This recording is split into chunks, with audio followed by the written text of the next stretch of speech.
Before we begin with this video, I just want to disclose the fact that I only paid $10 for DmC Definitive Edition.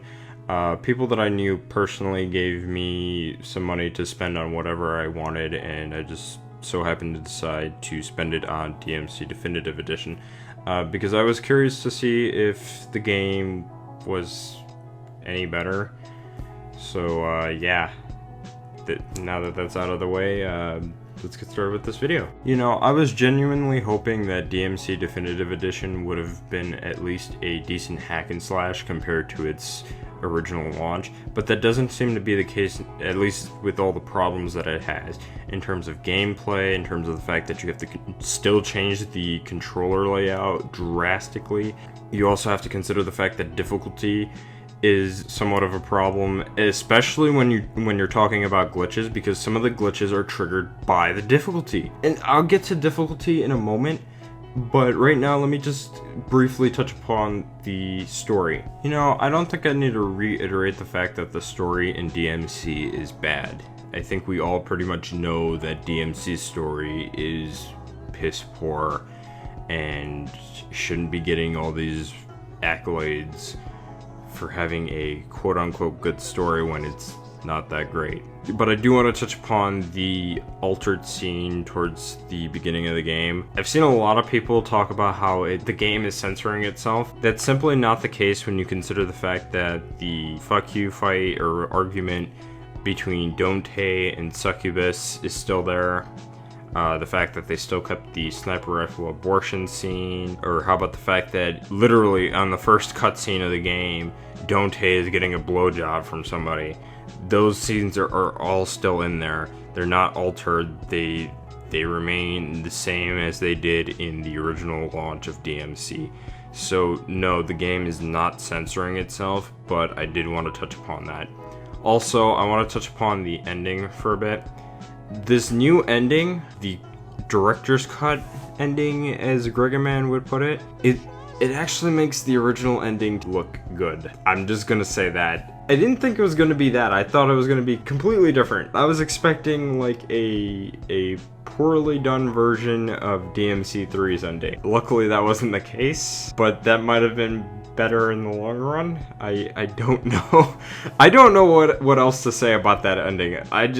Other than the fact that it was garbage compared to the original ending in DmC. I just want to move on to the control scheme. It's still bad. The addition of a lock-on makes a huge difference, but not so much when you consider the fact that you still got things like special melee, gun special. You still have to hold for angel and devil arms. I mean, I don't think there's anything else I can say about it. It's just bad. The thing about lock-on is that it just doesn't feel comfortable on a hold. My suggestion would be, if you're going to play this game, is just switch it to a toggle mode.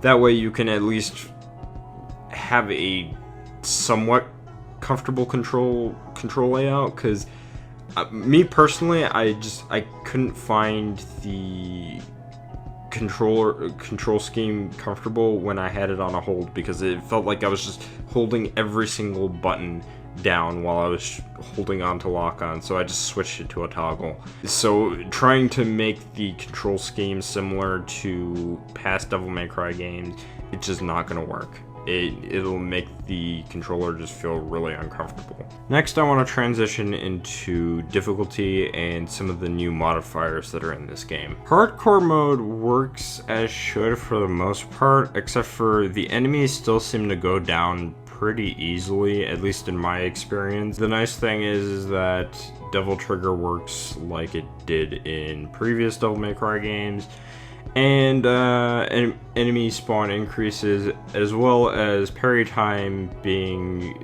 slightly tweaked when this is enabled, so you gotta be a lot faster in terms of trying to parry an enemy attack. There's also the fact that hardcore mode has enemies attacking a lot more frequently, which is a good thing. One of the only problems that I have, and this isn't just exclusive to hardcore mode, this is just in general, the fact that having the classic styled Devil Trigger is exclusive to hardcore mode. So you would have to have that enabled in order to have the gameplay like a regular Devil May Cry game in terms of Devil Trigger. Personally, I think the Devil Trigger should have been changed to this style all across the board, regardless of whether or not you have hardcore mode enabled or not. Must Style is really fun. Personally, I thought it was fun and I really enjoyed it. I would love to see this mode get implemented into the original series, whether that be Devil May Cry 4 Special Edition or a real Devil May Cry 5. Also, since the training mode isn't really good, Must Style is a really great alternative to practice in terms of getting better at a Devil May Cry game. So honestly, I prefer that over the training mode. I don't think I really need to describe turbo mode, but for those of you who don't know what turbo mode does, it basically increases the game speed by 20%.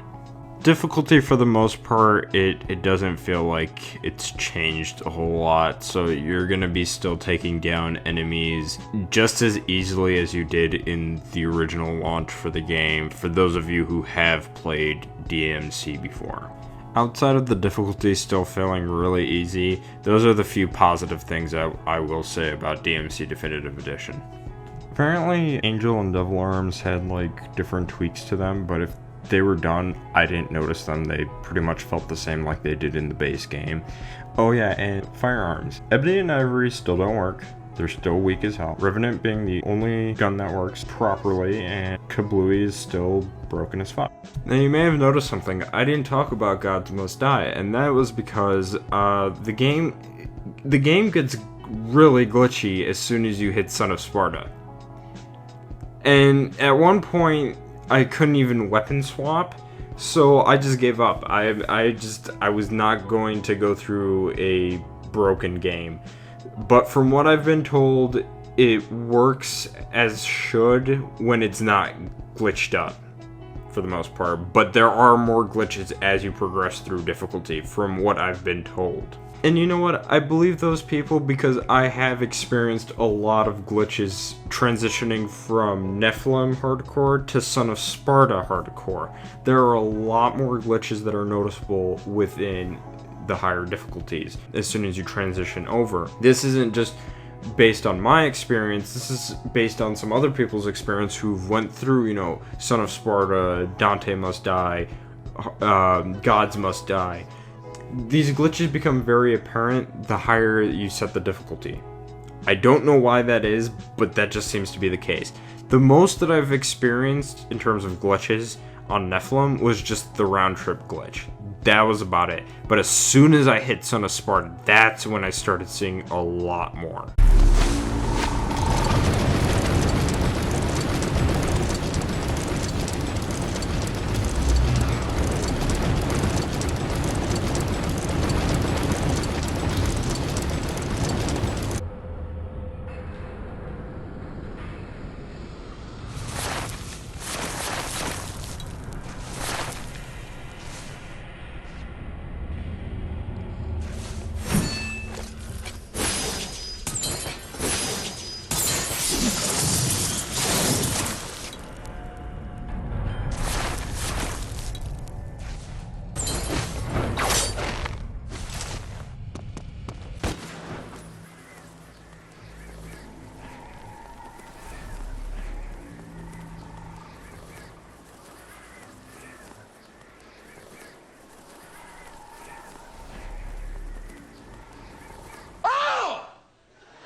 Oh, beautiful!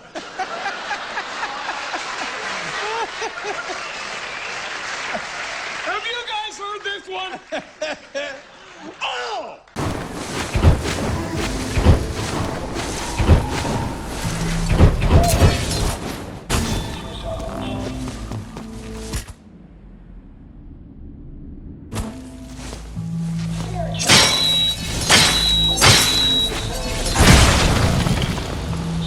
That's gotta be it.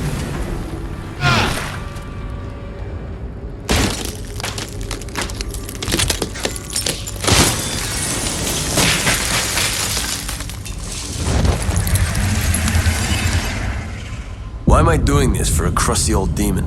Oh yeah, that's why.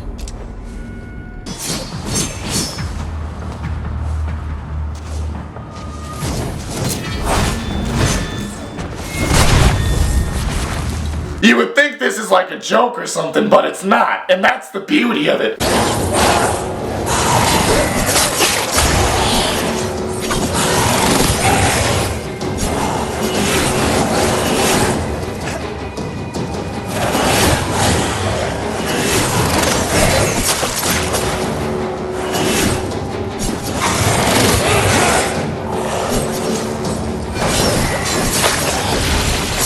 Go! Follow them! Find their nest! Over here! Flying bastards! Come!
These demons have given up all hope.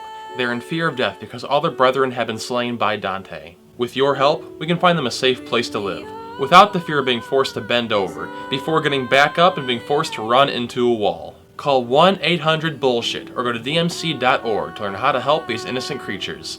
Thank you. The definitive edition though, right? This is a port of a last-gen game, and yet you guys can't handle porting over a game that's already gotten a patch.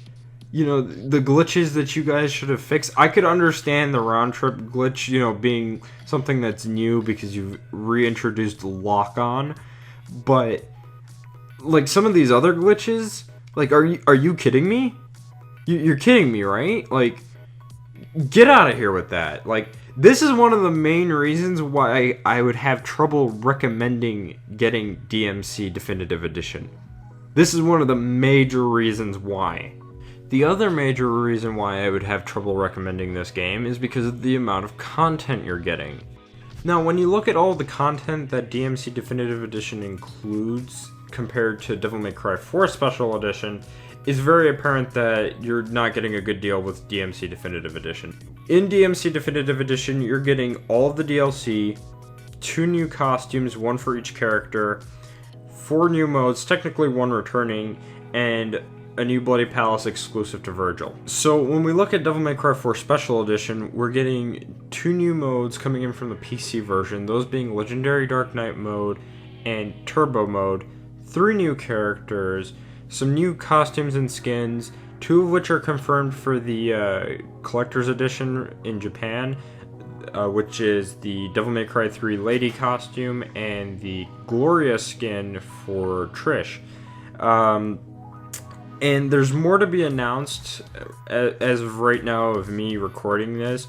Plus, Capcom has also considered doing DLC for Devil May Cry 4 Special Edition. So when you consider all of that, when there's more to be announced and the possibility of DLC for Devil May Cry 4 Special Edition, that's already more content than DmC Definitive Edition. Also, I forgot to mention that in terms of the new characters, each of those 3 new characters are getting a beginning and ending cutscene, so there's 6 new cutscenes altogether. DmC didn't have any new cutscenes, so you're already getting, again, a better deal at this point. So now, with all that being said and done, I have to answer the question that I'm asking in the video's title. Is DmC Definitive Edition worth picking up? And the answer, quite frankly, is no. Not with the amount of problems and the lack of new content. If you've played DmC before, there's no reason to pick this up. I can say for those who haven't played DmC that, yeah, maybe, but not at $40. This game is not a $40 game, I can tell you that much. Anyways, that's the end of this video. I will see you all in the next one. Hopefully I can get something else done other than Devil May Cry. I have some survival horror stuff planned in the future, so hopefully I can get that stuff done. But yeah, anyways, follow me on Google+, Twitter, and I will see you all in the next video.